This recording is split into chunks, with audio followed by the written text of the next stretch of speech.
এক ইমাম সাহেব নামাজ পড়াইছে, জোরের রক্ত আসর নামাজ পড়াইছে। এটা জোরের রক্ত আসর নামাজ হইব নি?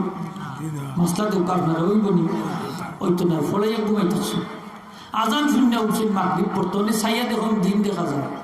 তাই জিকাইলে এই যে কোন অক্তর আজান বলে আসর আজান বলি, এটা কি হয় না? আমি আসর আজান আর নামাজ পড়াইয়া ঘুমাইলাম বলি, আপনি যে সময় আসর নামাজ পড়াই, যেটা আসর নামাজ এটা আসল জোরের নামাজ।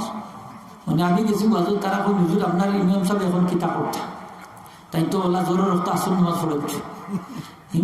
কলব জাগাত না, ঠিক কিনা না? কলব জাগাত না, আসলে হইল কলব।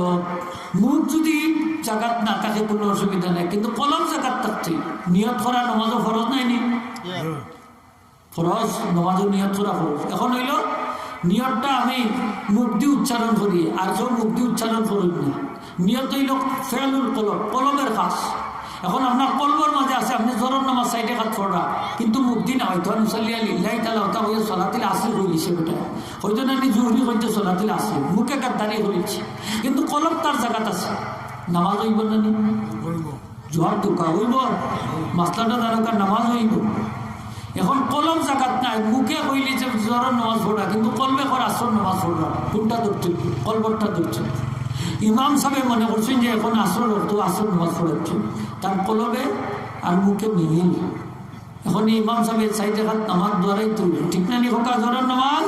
তো আমি কইলাম যে কইয়া দেউকা তাই ইমাম সাহেব যত মুসল্লি হলে তার পিছনে জোরের নামাজ পড়ছই, কইয়া দিন জানি আমার সাইডে হাত নামাজ ফরজ আবার দ্বারাই দিতে, কারণ তার কলব জাগাত আছে। নমাজও কিন্তু কলব জায়গার থাকতো। অনেক সময় দেখা যায় ইমাম সাহেব সালাম কিনে ইয়া মুসল্লি হলে দেখুন আমি খৈরে হাত করছি, ফোকা সাহেব তারা কোন আপনি খৈরে হাত করতে আমরা কিতাব হচ্ছে, অর্থাৎ ইমাম সাহেব জায়গাত নাই, মুসল্লিও জায়গাত ইলাম মাঝে মাঝে ঘটে না। নমাজ শেষ হয়ে কই ইমাম সাহেব আপনি ওখানে ভুল করছে, তো ইমাম সাহেব কইলে আপনারা লুকমা দিলেন না, জানেন বুঝলে কি আল্লাহ চিল্লা দিতে ওই দেখো সালাম ফিরাইয়া আসেন লোক বাদে কয় লোক অনুভূল করছো, তো বাদে আবার নমাজ দরাই না কি বললাম ওইলাম মাঝে মাঝে ঘটে না নি জাগাত না।